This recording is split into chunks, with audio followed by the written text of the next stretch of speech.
joining me here tonight from 6 to 7 because I am here with a cold. I don't know if you guys could see the red on my face, but came down with a little bit of something, probably from digging ourselves out of this ice snowstorm that we got here in Washington, D.C.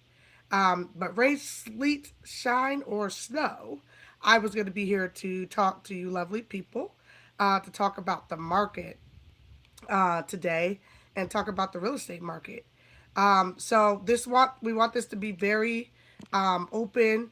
We want you guys to ask questions. We want you guys to have fun. There's a chat box over here to the right hand side where you can ask questions and be able to interact with me. If you're actually in on the Riverside app, you can raise your hand and I can see it over here on the chat as well. And we can basically answer any questions you guys have about the market. So we're going to dive right in, get going, and talk about the things that you guys need to know. Real estate is a market. That's the first most critical thing everybody needs to understand. I know it's your house. I know it's the place you come to get serenity and peace, the place where you lay your head, the place where you raise families, the place where you make memories. And so it makes it one of our most important assets, but it still exists on a market. And markets, as we all know, go up and down. And they thrive and sometimes they die. But ultimately, markets continue to go up and down. They flatline. Sometimes they shoot up. Sometimes they go take a big dip. And so, if you think of any market, that's what it's like. So, using an analogy and thinking about this snowstorm recently, we go to grocery stores, which are also called supermarkets, right? So supermarkets are grocery stores where you can basically go buy goods to eat, survive, and have in your household. And since the East Coast, in particularly, northeastern coast of the United States, and some other areas got hit with a mini snowmageddon, right? When you went to the market, if you went late, depending on your area and how frantic the people were from listening to the news, from listening to media, from past trauma or experiences, they went out and they basically bought everything in the store, in the market. They went and bought all the things so that the market was bare when you got there. And so then you may have not been able to find your goods or services that you were looking for because somebody came and took it all. The store didn't have time to replenish, and therefore that item in that market diminished and the market was bare. So it took a dip. Now that the world is opening back up, trucks are back on the road, main roads are back getting open, the market will be filled back up. So houses come back on the market just like that analogy of the grocery store. Products are now being brought back into the stores. You could actually go get your hot cocoa or your tea or your roast beef, and the stores won't be bare. However, they're making an announcement again that we might get more snow. So, depending on people and how they survived over these last few days, is going to determine if they're going to make those grocery stores, air quote market, bare again, or if they'll stay stagnant with stuff because people were like, oh, that wasn't so bad. I didn't need to be frantic. I didn't need to go out and buy a whole bunch of products and food. I could survive off what I had. And then there'll be others that still feel that way, depending on their experience. So, just like my analogy with the grocery store, the real estate market does the same thing. Sometimes when interest rates hit really low, which we're going to dive into, that blip on the graph that was never supposed to happen during COVID, everybody got frantic. Everybody went out into the market, the real estate market, and was buying homes because we had astronomical rates. We had rates we should never see, have never seen. We probably will never see them again in our lifetime, if at all. And people went crazy. So they bought everything out on the market. And we were already dealing with a housing crisis because we're not building or producing as many homes as are needed for the amount of people that live here. So therefore, it already made supply that was already lower, which drove up price, and then caused a frenzy, right? And now we actually needed the slowdown that we're experiencing because we needed the market to stabilize. You never want anything to go too low or too high. You need stabilization so that you don't blow up and have a housing crisis or a market boom like the .com boom or any of the other booms you're familiar with, because then you explode the market and it's not sustainable. So when people are thinking about that, it's hard to relate because it's our house. It's where we live. It's where we raise our families. It's where we go lay our head at night. It's where we get peace from work. It's where we have gatherings with friends and loved ones. So it's hard to envision it that way, but that's truly how it operates. Just like my grocery store analogy of basically, everybody's in there buying everything up when something happens, and then it comes back out, it stabilizes, and then the grocery stores are overstocked because then they're getting shipments upon shipments, and then they have too much inventory and they're trying to reduce the price to get it sold. So that's my first premise for you guys to remember, is that real estate is a market. It goes up, it goes down, it stabilizes, and you can never time the market, just like a snowstorm. You don't know when a snowstorm is going to hit. I have a funny joke, and no offense to any weathermen, about what I say in regards to weathermen and their reporting. Typically, weathermen and women, excuse me, are the ones that they can tell you something's coming or not coming, and then it actually happens or doesn't happen because they can't truly all the way predict or forecast the weather and Mother Nature. And so, therefore, they're the ones I say that get paid to kind of air quote lie on their jobs and don't get fired. It's a funny joke. I hope no weathermen or women are offended by that, but it's just basically saying their predictions could be off. So with the predictions being off, they're forecasting, hoping certain things happen or telling us certain things happen. But if they don't, then it's nothing that they can do about it because they can't make the universe or Mother Nature act in accordance to them. So the real estate market is the same way. You cannot time the market. You can try, but you can't time the market to find out when it's beneficial to buy, when it's not. It's always beneficial to buy or sell depending on your financial situation and goal. And it's that simple. So I see we have people joining here, and I just want to make sure I'm being interactive. Does anybody have any questions they want to ask about what I just said or stated, or any questions or comments they have, or commentary they want to add to this discussion? Okay. Is that a no? I think I'm going to move on.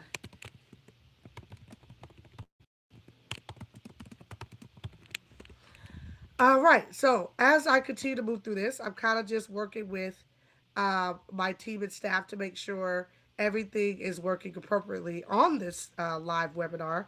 We're trying new things this year to make sure you guys are able to see everything and hear us and interact with us and work with us. So there are some questions in the chat. I'm trying to get to the questions, but I don't see it. Let's see. Public chat. Hello, everyone. Is this why the Federal Reserve is holding on rates right now? Yes, this is why the Federal Reserve is holding on rates right now.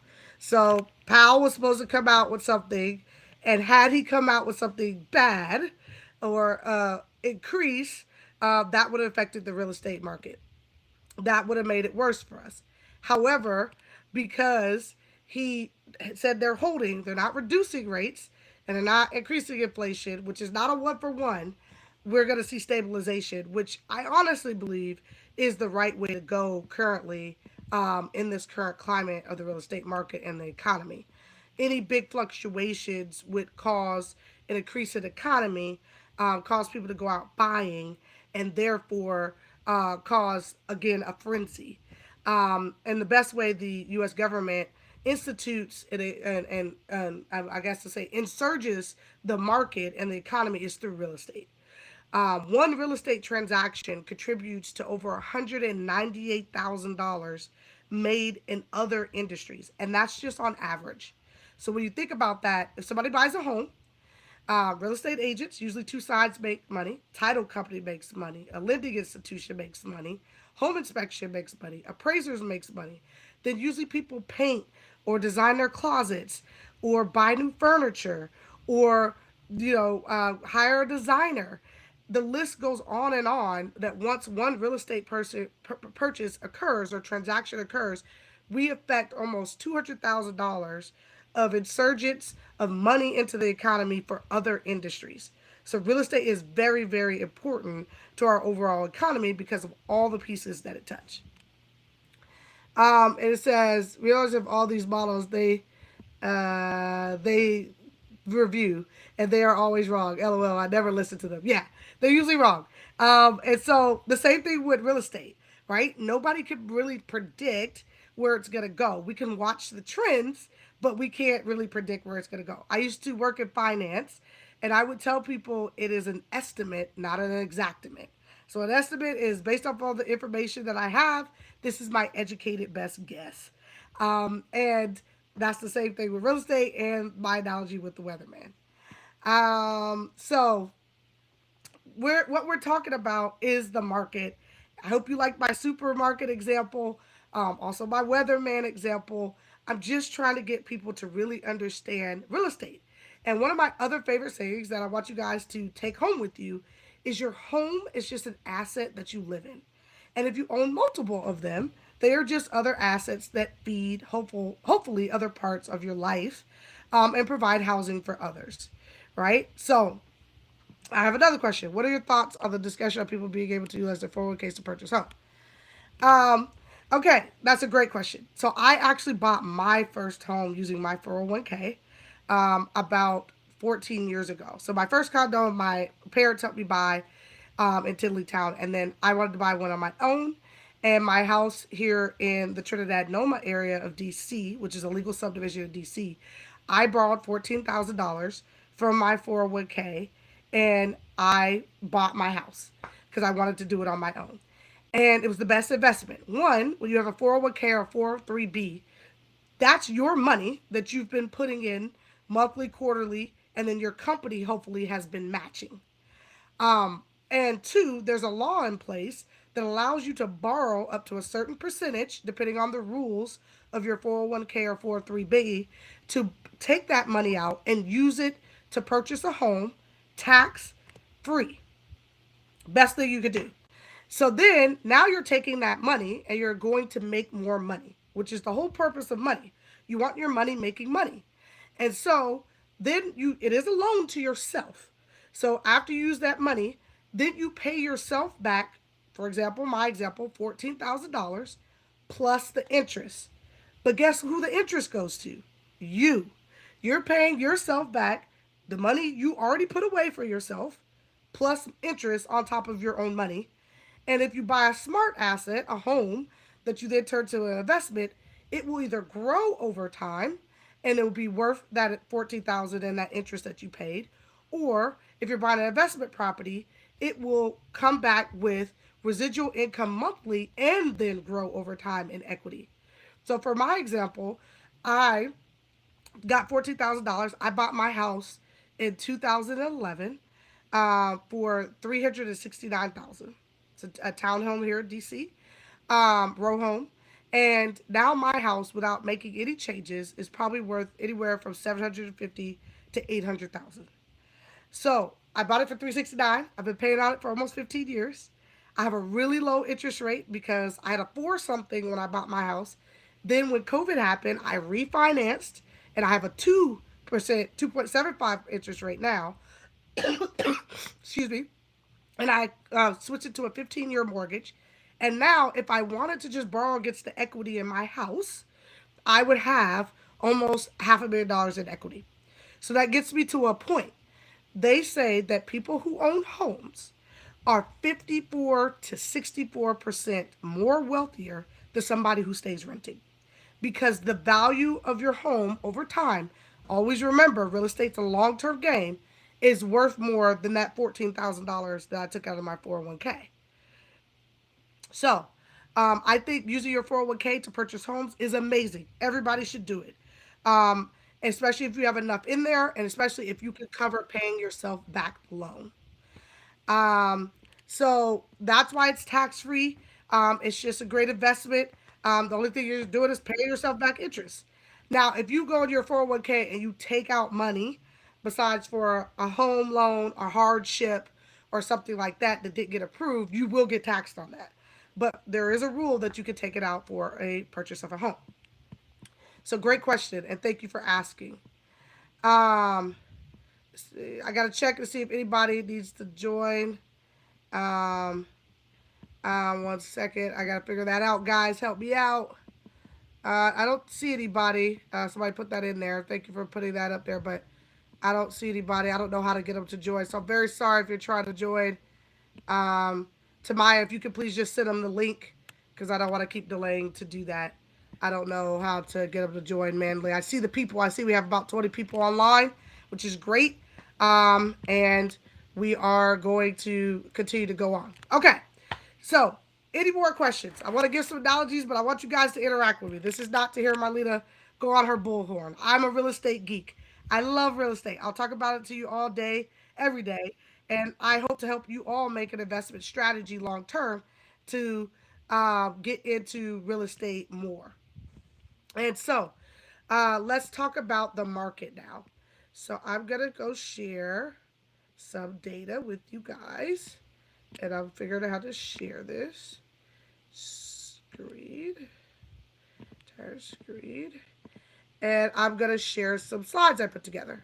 Okay, so the current housing market, the current rate is around 6%. This is stabilized from a 7% peak, so that means buyer power has increased. So you see, I put this down here below. But price appreciation has grown 2 to 3%, and we have more inventory right now. So we have about 20% increase in inventory year over year, even though that's really low and that's not enough to keep up with the number of people that are here versus the number of houses that are available. So we're expecting in 2026, because all you lovely people out there, you guys sat scared about high interest rates, we have a lot of buyers pent up waiting to buy. Now, that doesn't mean for everybody it's the right time to sell. It just means buyers are out there sitting, waiting to buy because they weren't used to high rates. Going back to my analogy, what happened with the grocery stores, they were bare and there was nothing out there. Interest rates did the bell curve and the blip over here on the graph, and therefore everybody bought up everything. So then rates shot up because the economy needed the rates to shoot back up to stabilize it.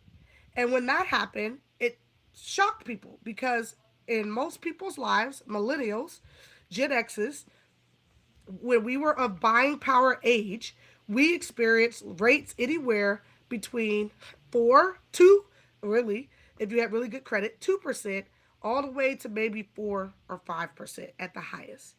So when rates shot up to 7, 8%, that was like, whoa, that's kind of offensive. It's a little bit shocking to the current market. And now we're seeing rates come down and stabilize a little bit lower. So right now, we're at current 6%, 6.1. If you're getting a VA loan, meaning you're a veteran, you could get down to the low fives, like a 5.5 to a 5.1. And if you're not a veteran, you can also buy down your rate to get lower if that makes financial sense. And we have great loan officers to refer to you guys to do that. Now, let's talk about interest rates. People are like, oh my gosh, interest rates are so high because of what I just told you.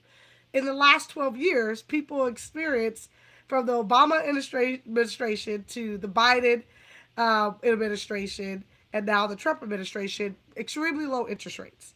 But in 1981, interest rates were around 16.64.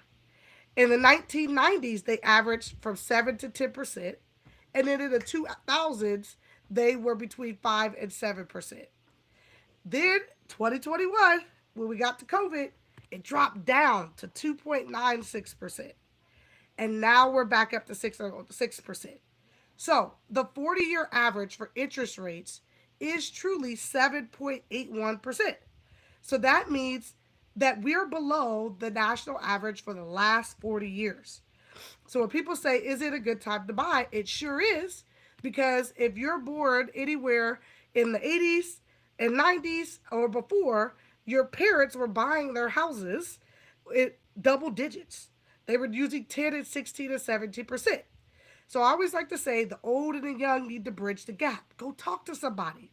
Now, people always say, yeah, the houses were cheaper. They were, but people also did not make as much money back then either.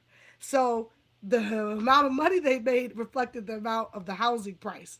We make more money today, even though it doesn't feel like it. So the housing prices costs are reflecting that as well. So just remember when you're looking at the rate right now, you could be in double digits. And at that point, to me, that's when we're trending the wrong way. But people were paying upward as 18%. So that means they were pretty much paying interest their entire mortgage on a 30-year mortgage. So I'm going to stop there and see if there's any questions. Anybody have any questions, comments? I don't want it to just be Marlena in my bag. Or if you want me to keep going, I'll keep going. All right.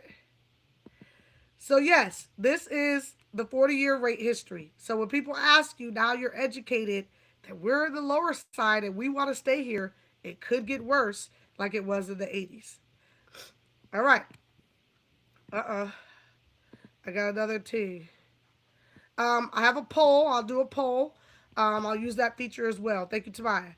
So, the mortgage rate impact, how 1% point changes everything.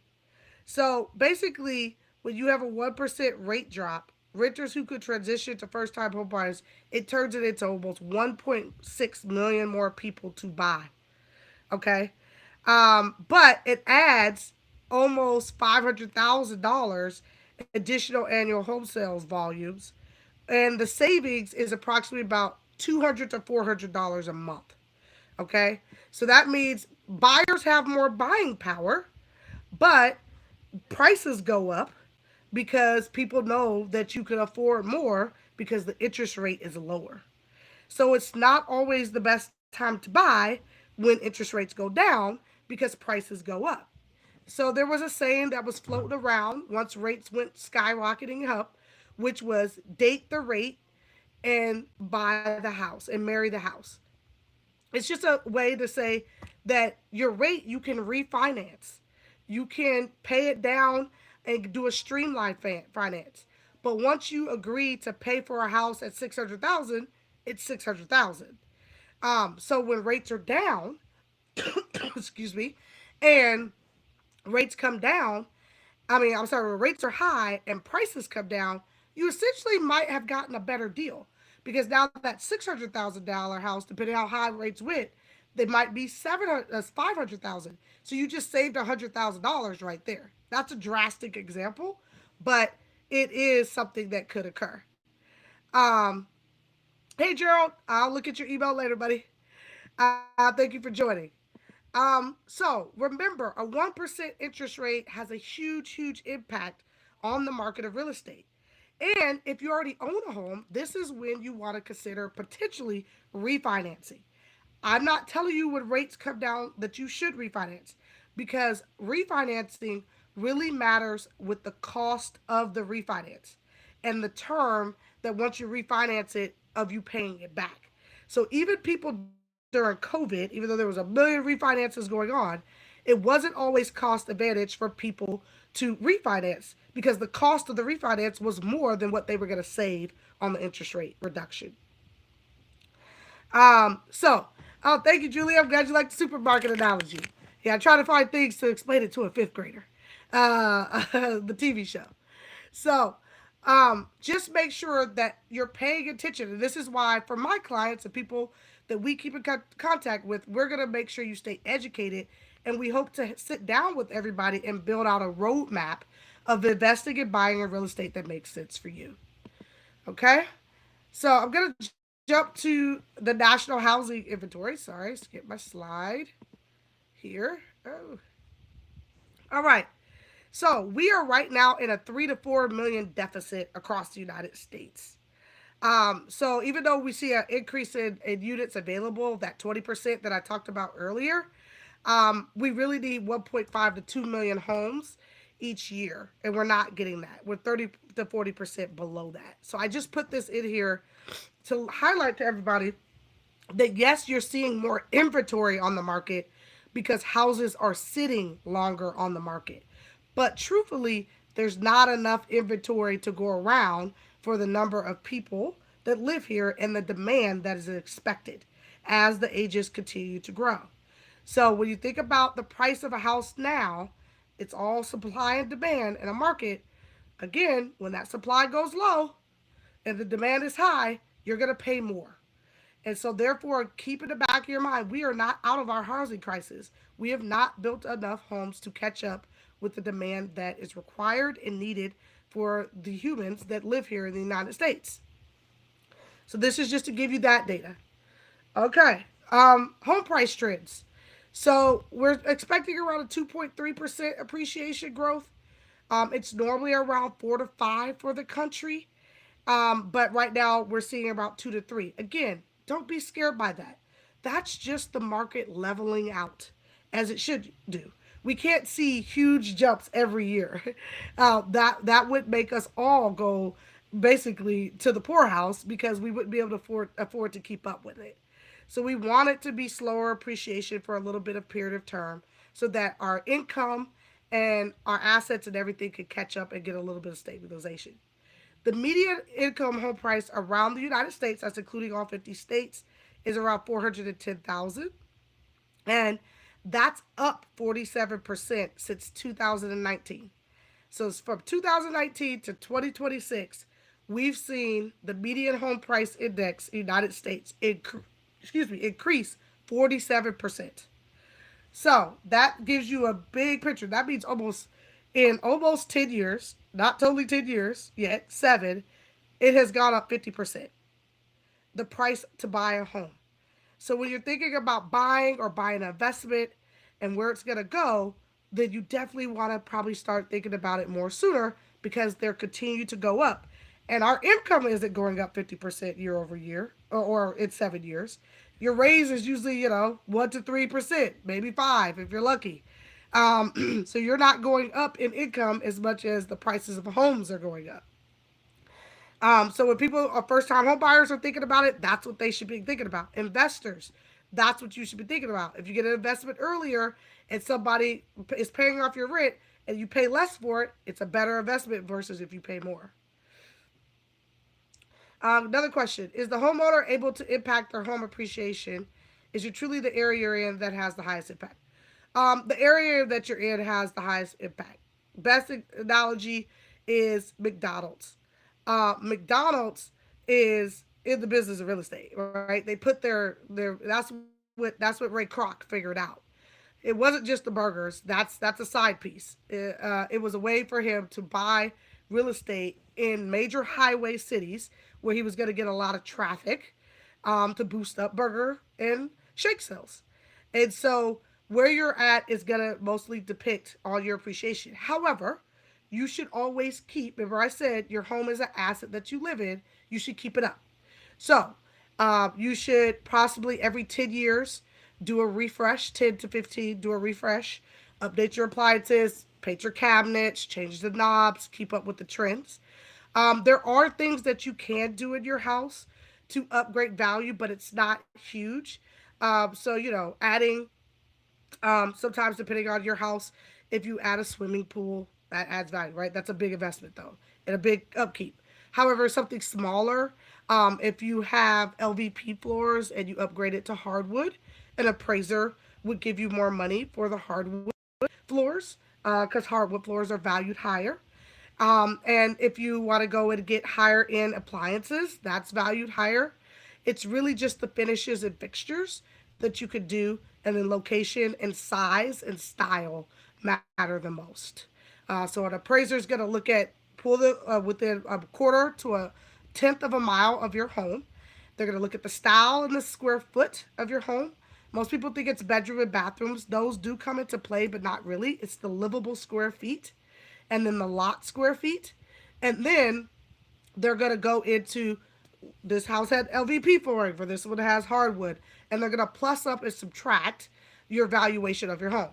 But to keep your asset nice, you want to keep that refresh going, keep those systems updated, because that all goes into the valuation later. Great question. Um, any other questions? Love the questions, guys. Keep those going. So, market DC. We're kind of drilling down into where we are, or where I reside, which is the Washington metro area. I kind of went top level, macro, and now I'm coming into a micro level of what we're experiencing here in our area. And I apologize, guys. I got a little cold, but I was not going to miss this webinar to be on here with you guys. So, Washington, D.C., it's a tale of three jurisdictions. If you're a realtor, you know that most people bounce in between Virginia, Maryland, and D.C. Our appreciation always stays higher than the national average. As you can see, we're at 4.3, and our average median is around 616,000. Okay? Now, inventory, right? This is pre-pandemic. You see, Virginia was at negative 27%. And that was what's funny is when Amazon announced that they were moving a headquarters here, you literally put a house on in Virginia and it would go before anybody even saw it. It would go unseen. No home inspection, no appraisal. In Maryland, we were negative 24% in inventory. And in DC, we were plus 78. A lot of this in DC has to do with condos. Developers came in and oversaturated the market in condos. But we saw the average home price increase despite the headwinds, and sales volume has declined. But the 10-year average, we've been doing fine. So we haven't had much inventory in the other places because right before COVID, people started moving back to the burbs and out of the city. And then now people are doing reverse. That also happens in our area. So Washington, D.C. alone, the average median price is $710. And you see 78%, and I said it, driven by condo oversupply. So if you want to get a condo, especially near a metro, and turn it into a rental unit, it's a great investment. But I wouldn't also suggest just buying a raw out condo unless it's a good investment. I would push you more towards a home because they're just oversaturated. We have too many in the market right now. Developers went condo crazy because they were trying to make more units in a smaller space. But then we have too many now. 97 list to sell ratio. So that means what people are listing their houses for are selling for 90% of that value. So if I listed my house, for $100, I'm really selling it for 97. People aren't having to drop their prices. I know the news and media keep saying that. That's not always necessarily true. They may, excuse me, have had a higher price trying to get it, but that doesn't mean that that's what the value and the worth really was of the home. But the sellers are maintaining. So is it a good time to sell? Yeah. People are still getting 97% of their value. And then out migrations, buyers searching to leave the area, it's 21%. But that's one of the reasons why DC stays so stagnant is because we have the change of the regimes. And when that happens, all the different lobbyists, groups, companies that come in and out, we kind of continually stay stabilized and don't see the effects of other economies across the country because of that change of regime. We're so transient in between DC that we do see it. But as I stated, condos are driving up that inventory right now in DC. So if you're thinking that it's the houses, it's not. They're selling. Condos are selling. I have one under contract right now, but we're having to make price reductions to get it done because the condo market went expensive. People were paying for a 2-bedroom, 2-bath condo almost $800,000. The market went too high on condos because that's all that was available, mostly during COVID, because people were keeping their houses, and now the market's having to adjust that. So unfortunately, some people are losing money in that realm. Let's see. Any other questions on that before I move on? Okay. So hopefully this is good information. All right, I'll go through Virginia, then I'm going to do a poll. So the Virginia housing market, so Virginia statewide, you got to realize Virginia's a state, so there's like rural parts of Virginia. It's around 415 for the entire state. But Northern Virginia, which is where I service, which is pretty much like Loudoun County, Alexandria, Arlington, those counties, were Reston and Chantilly, Springfield, Northern Virginia. The average price is $750. So Virginia for Northern Virginia is higher than DC by about $40,000, and then the state is still increasing, but the real rural parts of the area of Virginia are lower. So they're only staying on the market 30 days, and their pending sales is up 4.3%. So people are buying homes in Virginia. Okay. Now Maryland has had a 21 increase year over year. The appreciation in Maryland has gone up about 3%, so it's moderate growth. The average home price, again, Maryland has some very rural areas, is about 420K. But if you come down to the southern part of Maryland, you're going to see that go up to about 550. But their sales volume has gone down. People are just staying in their houses in Maryland because they get bigger houses. People are staying. They have enough room to grow into it. So that means also that sales have gone down, but inventory is down in Maryland as well because people are staying in their houses. They had enough room to grow in it. They're deciding not to sell or move. And so therefore we're not getting those resale inventories. And then the building isn't catching up because people crowd towards the city area instead of going out into the rural parts of Maryland, where we're starting to see a lot of development, but a lot of people usually live near the city. And so then they want to stay in the same areas like Bowie's and Silver Springs versus going further out in Fort Washington's and Accokeets.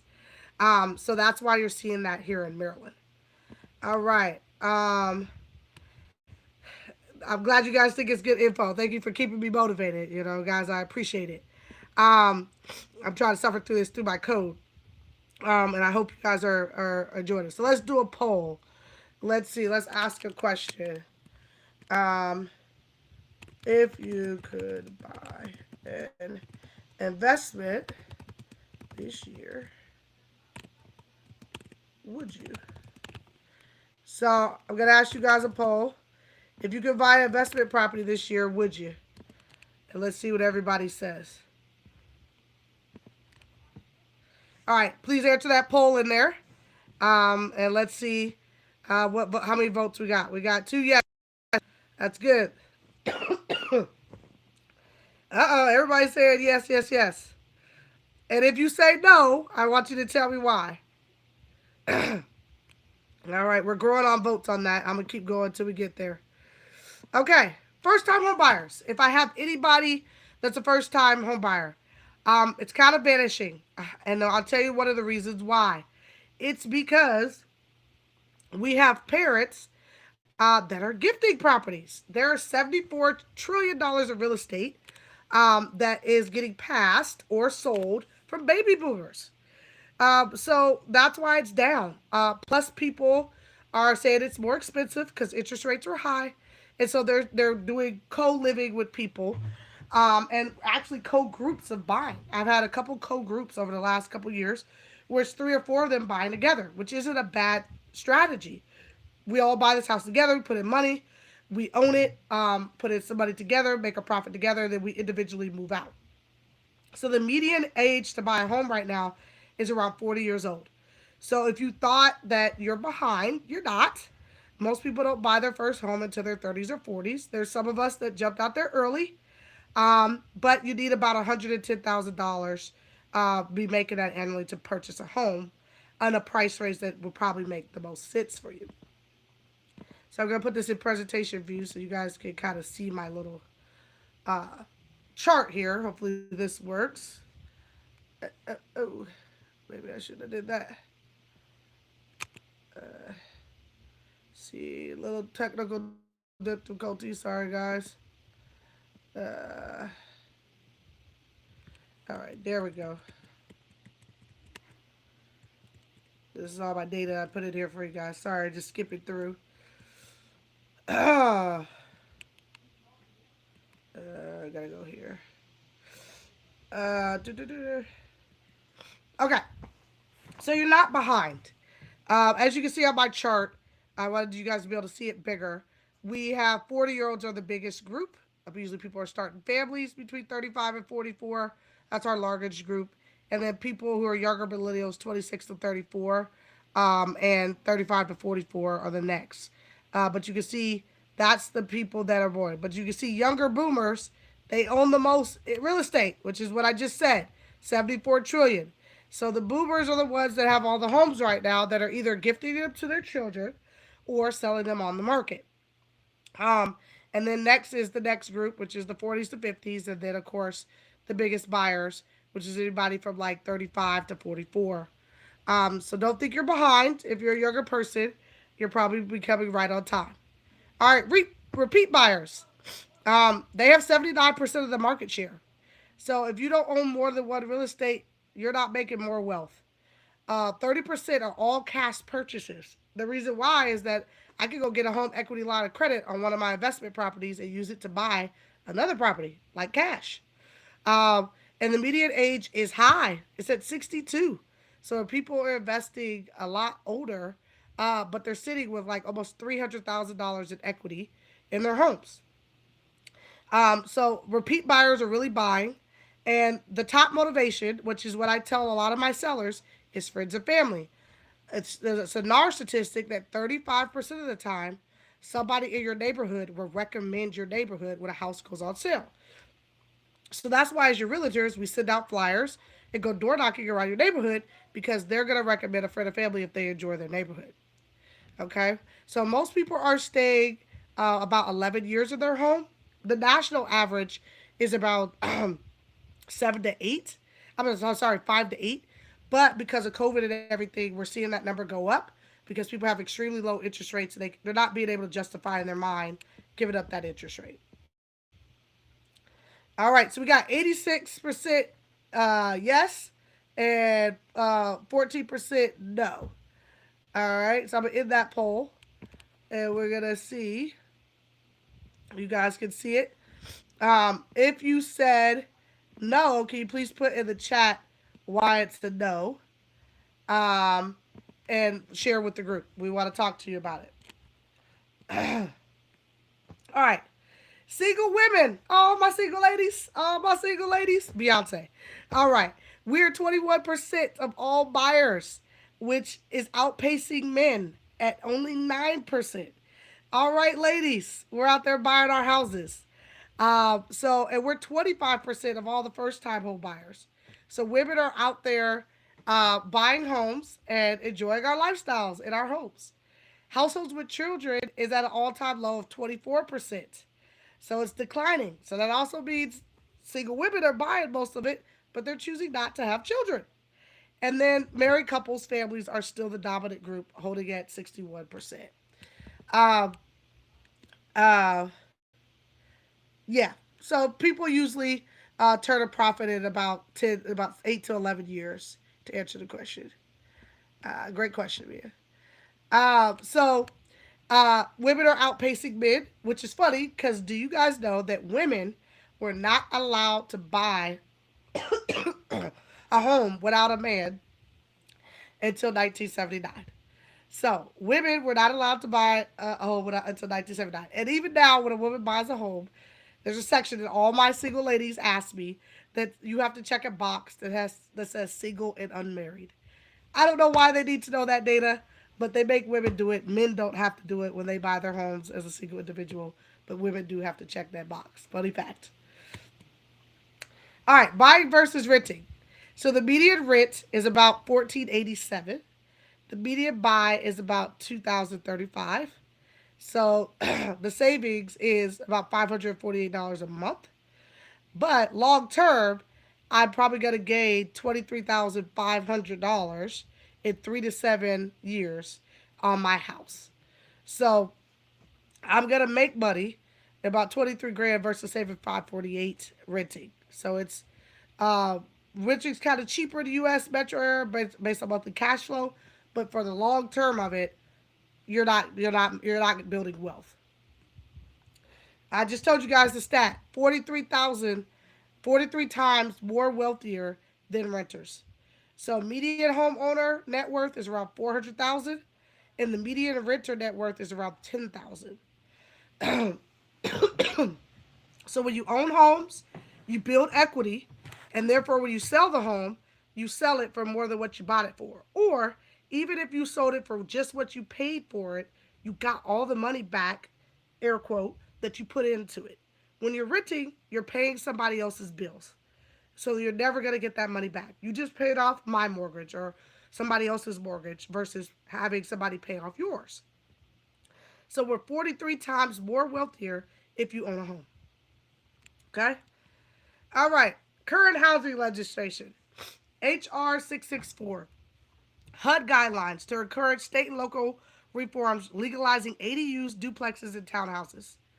So an ADU is an accessory dwelling unit. So if you have a lot or a basement where you can make it legal with its own metered heat, or electric and HVAC, that is an ADU. Or if you build another structure in the back of your lot, the government is giving you a tax break for doing that because you're providing more housing. They're also giving you 6 months off of your mortgage. Some of the lenders are offering that as well. So if you could do that, that is a great one to do. I'm actually building a house where it has a legalized ADU for that exact reason.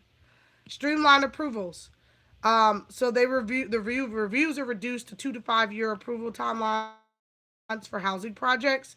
So they're trying to get developers, big ones, to develop quicker. So instead of taking a longer time to approve them, they're reducing that grand developer down to 2 to 5 years, so it doesn't take as long to get the site approved by the state and the city. And then grants for pattern book designs, the FHA limits for multifamily loans. So FHA has changed, and Fannie Mae and Freddie Mac both have changed their loan reform basically on buying a multi-unit, which made it more favorable. And I'm happy to go over that with anybody more in detail, but it's a great deal right now if you're going to buy a multi-unit property. Um, so that's why they're doing that. HUD is funding 34.9 billion for basically Section 8 tenants. So that's the rental and homelessness assistance. So 34.9 billion is getting put out this year. Okay. Um, Ongoing challenges. We got, legalizing ADUs. Sometimes the red tape in the city, like DC, you have to get a CFO. You have to do extra inspections. You have to put in a sprinkler system. You may have to increase your plumbing pipe size because the 1 inch that goes to your house may not be enough to service the ADUs separately. So there's all these zoning reforms that are happening that cause elevated construction costs. We're having labor shortages due to some of the things that are going on in our area, and then approvals and the factory built housing, the modular construction, bypass the labor shortages, but we don't have enough of those factory buildings anywhere. Um, so this is just some of the things that people are talking about with the policies, and addressing the housing trends. Um, all right. So here we go. Advice for buyers. Strategies for success. Don't get a pre-qualification. You need to get full underwriting from your lender, and they can do that early on, even before you submit your offer. Uh, Stale listings. Go look at a listing that's been sitting for a long time. I just did that with a buyer. It was sitting on for 147 days, so we came in $50,000 lower than asking, and we were able to get 2% seller credit. And the seller still paid my commission for presenting the buyer. And that's because it sat on the market 30, 60 days. So stale listings are really good for buyers, because you're going to get a price reduction and a better product. The 7 year horizon. So I always ask all my clients, if you've been my client, I ask you, if it's a house you're going to live in, would you be okay to stay in there 7 to 10 years? That advice, which is funny, was actually given to me by my mother. Um, it was not given to me by this, but it's funny that when I was writing this out, I put it in here and I validated it, and they said that that is the right advice to ask. Expand parameters. Sometimes you want to be in this little niche area, and if it's not for your child's schooling because they have a special need, or you want them to go to a particular school, expand out, guys. I always tell everybody, a good realtor, we help you go beyond what you think you're looking for. That's our job, is to give you exposure to the whole market and not redline you or pin you or steer you one direction or another, and to hopefully help you expand yourself as well. All right, people said no to the poll. If you said no to the poll, what is the reason why you wouldn't be ready to buy right now? Advice for sellers. We want to have pricing precision. So listen to an expert like me. I'm going to pull the data. It's going to be the same data that appraisers are going to pull. And we want to have the price at a little bit of a sale, but where it makes sense. Because I always tell people we can never underprice a property. If a property is worth more buyers will come out and they will bid and they will try to win because we're still mammals. So we want to price our properties appropriately. You can overprice a property and then it sits there. And then people think, what we just said for the advice for the buyers, that they could come and negotiate with you and drive your price back down. And then the second thing to think about is an appraiser. Once he comes out, if we price it too high, there's nothing that's sold for that in that area with that style of home. You're going to have to probably come down to that price anyway to get it sold. So it's better just to knock it out the park the first time and not worry about it. Condition is king. We talked about that. I gave you guys the advice of doing your refresh every 10 to 15 years, upgrading appliances, sometimes flooring, paint, different things, because that is why we don't want a buyer to walk in a house and find a reason to walk out. We want them to walk in and they can't find a reason. We want to do strategic concessions, so it's not always just giving them 3% seller closing. It's about me doing my job and finding out what it is that the buyer really needs. If the buyer's agent says, hey, my client really needs to get their monthly payment down, we may be able to offer $5,000 versus $15,000 and pay for a buy down for them and get the rate down so their monthly payment comes down where we're not giving up $15,000 and a 3% seller concession on a $500,000 home. And then speed and timing. So we want to have speed to market. We want to make sure that we're on there when others aren't. And we want to make sure that if others aren't, we're paying attention to them and how they're sitting. I just gave advice to a client. He has a condo that he bought years ago for me, and there's a condo in his same building. And my honest advice to him was, we're going to wait. We're going to see what that other condo does. And then that tells us, is it your time to sell yours, or should you continue renting it out as an investment property? Because if it doesn't make financial sense for my client, I'm not going to advise him to do it. So that was a speed and timing. I'm going to see what this other condo does in the building prior to me telling my client, yeah, let's just list it. We want to see what the competition does, and there's things I can do to call and find out to see how that's happening. Let's see if there's anything else. All right, Q&A, we got polls, okay. Just check it one more time. Now, investment perspective. I love investments. I think real estate is the best investment you can get. Stocks, I do invest in stocks. My background's in finance, but I'm telling you right now, my wealth is built in real estate. I leverage stock because I'm diversified, but my wealth was built in real estate. So you get 4 to 5% appreciation typically. You also get the passive income. And then you have a 5-to-1 leverage because you control the asset with probably only 20% down. Where the stock market, what CEOs are doing and other people in the company could tank the stock. You have no control over that. And then you get tax benefits. You get to write off depreciation, mortgage interest, deductions, and minimize that tax liability. Because I don't know about you guys, but I'm tired of paying Uncle Sam. So I try to find every way I possibly can, and real estate's one of the best ways to reduce my tax debt to Uncle Sam. If our president can do it and not pay taxes, we should be able to figure it out too. Little joke for you guys. All right. Any questions on that? Nope. All right. Looking ahead. So mortgage rates are going to be normalized this year. We're probably going to stay around 6%. We should see an increase from sales volume. We should be up about 13%. And also home prices should rise about 2 to 3%. Okay? So, excuse me. If you're thinking about that investment and you're thinking about it, now is the time. It's a great time to do it. Home prices are rising a little bit, but not too much. There's more on the market, so we can negotiate better deals. And interest rates are stabilized at a good, strong rate of 6%. Okay? these are my key takeaways. Talking about market reality, the buyer strategy, seller strategy. We will put this out for everybody. This video will be available. And I would love for you guys to reach out to me directly. You could DM me.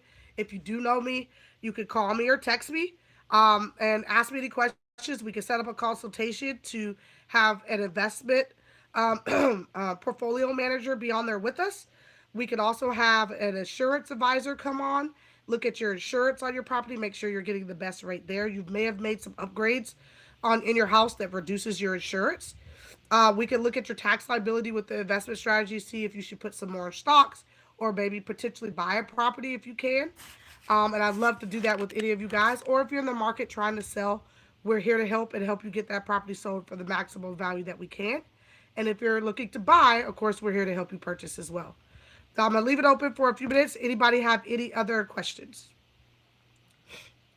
Anything you guys want to know, please put it in the chat.